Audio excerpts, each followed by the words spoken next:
என்ன செய்வது? உன்னுடைய போதாத காலம் நான் பிழைத்துக் கொண்டேன். நீ கேட்டிருந்தால் அஜ்மேரை தவிரவும் சில பகுதிகளை தந்திருப்பேன்.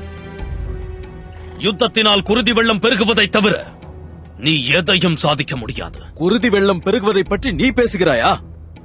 ஆதம் கானை கொல்லும் போது இந்த சிந்தனை எங்கு போனது? அதற்கும் இதற்கும் சம்பந்தமில்லை ஷரீஃபுதீன். என்ன சம்பந்தமில்லை?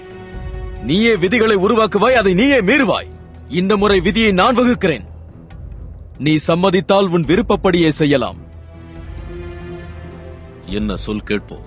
என் நிபந்தனையை ஏற்றால் பலரின் ரத்தம் சிந்துதலை தவிர்க்க முடியும். அது எப்படி? நீயும் நானும் தனியாக இந்த யுத்த களத்தில் மோதி பார்த்து விடுவோம். நான் வென்றால் இந்துஸ்தானம் எனக்கு சொந்தமாகட்டும். தோற்றால் இந்த நாட்டை விட்டே நான் வேறு எங்காவது சென்று விடுகிறேன்.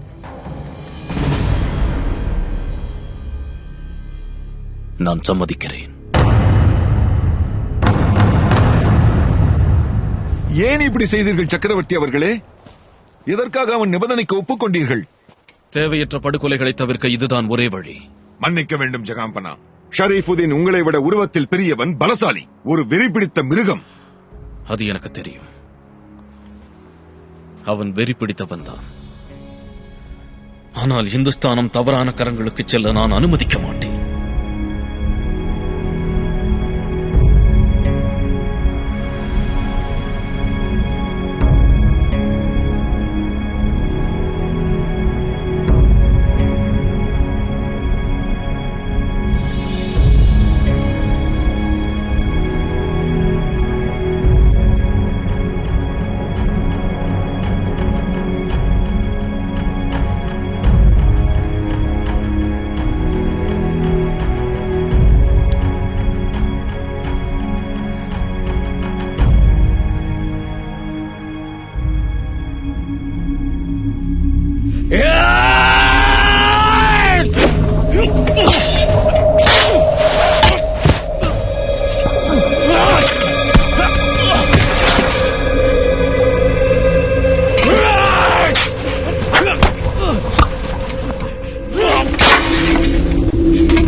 ஷரீஃபுதீன்,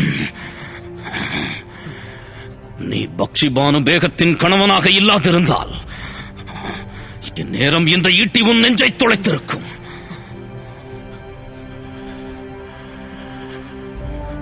அதற்காகவே உன்னை எப்போதும் மன்னித்து விடுகிறேன்.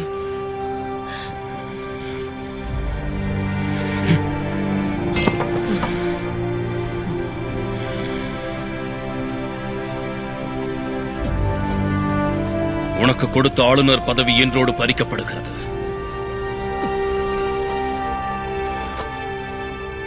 இனி முகலாய சாம்ராஜ்யத்தில் உனக்கு எந்த ஒரு சிறு பதவியும் அளிக்கப்படாது.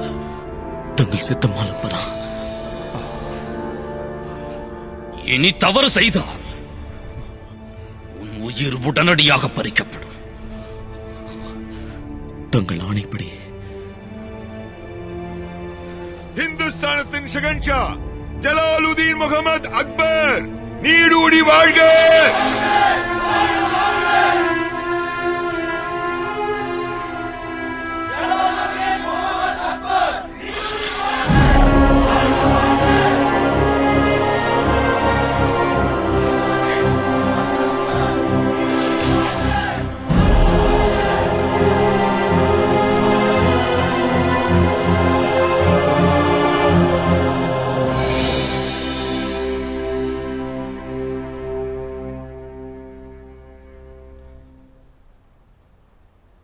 மரியாதைக்குரிய சாதிரதாசி அவர்களே,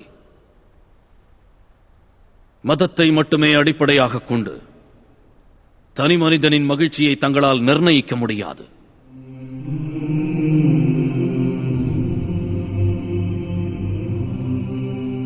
நான் ஒரு இஸ்லாமியன், இரு பிரிவுகளையும் ஆராதிப்பவன். அதே சமயத்தில் நான் மற்ற மதங்களுக்கும் மரியாதை தந்து வந்திருக்கிறேன்.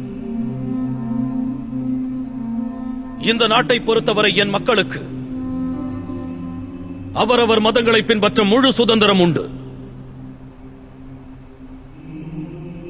சொல்ல வருத்தமாக இருக்கிறது, நீங்கள் என்னை சரியாக புரிந்து கொள்ளவில்லை.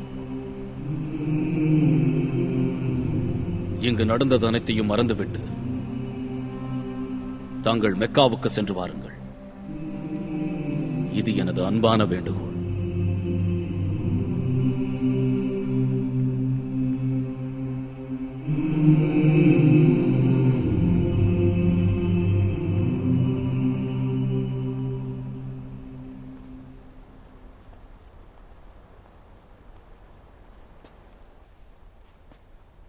இந்துஸ்தானத்தின் மகாராணியான ராஜபுத்திரி இளவரசி அவர்களை இங்கு வருமாறு கேட்டுக்கொள்கிறேன்.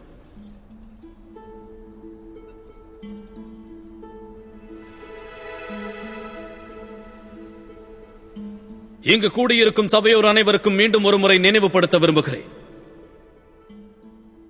ராஜபுத்திர இளவரசி ஜோதா ஒரு இந்து. ஆனால் என் மனைவி இந்துஸ்தானத்தின் மகாராணி. அவருக்கு எதிரான நடவடிக்கை முகலாய சாம்ராஜ்யத்திற்கு எதிரான நடவடிக்கை.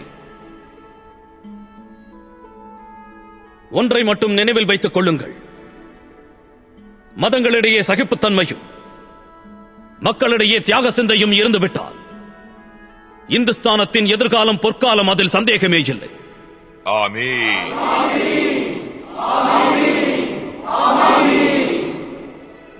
என்று வேறு ஏதாவது மீதமுள்ளதா? தங்களை வாழ்த்துவதை தவிர வேறு எதுவும் இல்லை. இது ஜோதா அக்பரின் கதையல்ல, கவிதை.